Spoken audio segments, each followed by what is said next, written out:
Taiwan informal settlement residents in Khayelitsha have shut down the N2 in the Cape Town metro. They say this is over government's failure to prioritize housing developments. Last week, residents handed over a memorandum of demands to the Western Cape government, calling for dignified services 37 years since the settlement's establishment. Let's take you live to the scene of that protest action this morning, where we find Newzroom Afrika's Nasiphi Same. And Nasiphi, please do keep your mask on this morning. And the reason for that, for the sake of our residents, is because police are on the scene using tear gas to disperse the crowds there. Indeed, police are releasing tear gas in like 10-minute intervals, so it will be indeed difficult not only to speak but to breathe.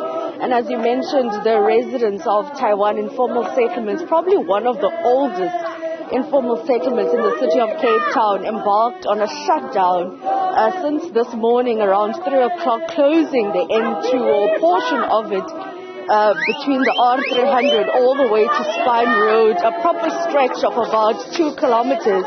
But to talk to us more in regards to the challenges that this community is facing, I'm joined by Smusiso Mdlankomo, the chairperson of the steering committee of Taiwan Informal Settlement. Sir, thank you so much for your time. But I understand that the shutdown started this morning, and we're going to get into that. But talk to us about the core challenges that this community is facing.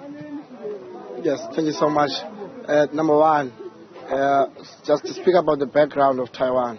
Taiwan is one of the oldest informal settlements in the city of Cape Town. Taiwan was established in 1985.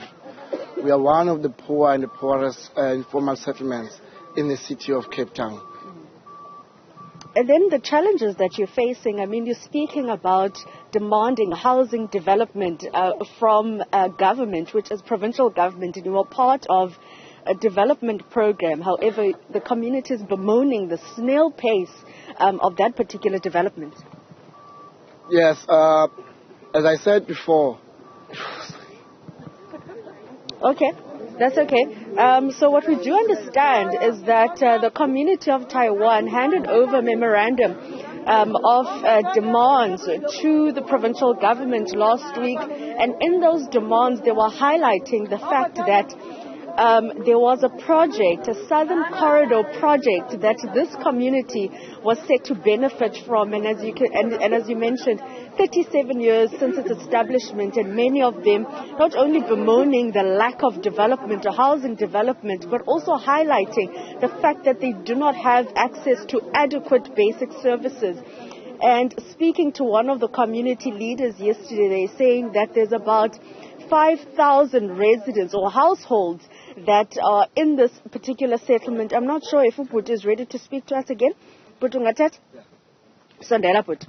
Kokusibalisele about Teta Nati ke ngokubhuti about the protest action to a legislature. Okay. So, okay. One of the reasons that made us to see a provincial legislature to demand, number one, to meet with the provincial MEC for Department of Human Settlement, Mr. Tita Simas, because ever since the Taiwan Yabakona is only one of the informal settlements that has never benefited with housing development. Not even a single household that has ever been relocated or it had to see with or develop from Upper Taiwan. That is the Southern Project Corridor, right? It's the Southern Corridor Project, yes.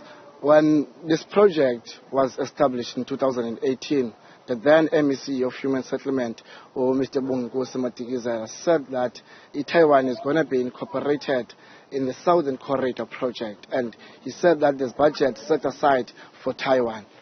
And the rationale behind the shutting down of the N2, quickly for us? Yes.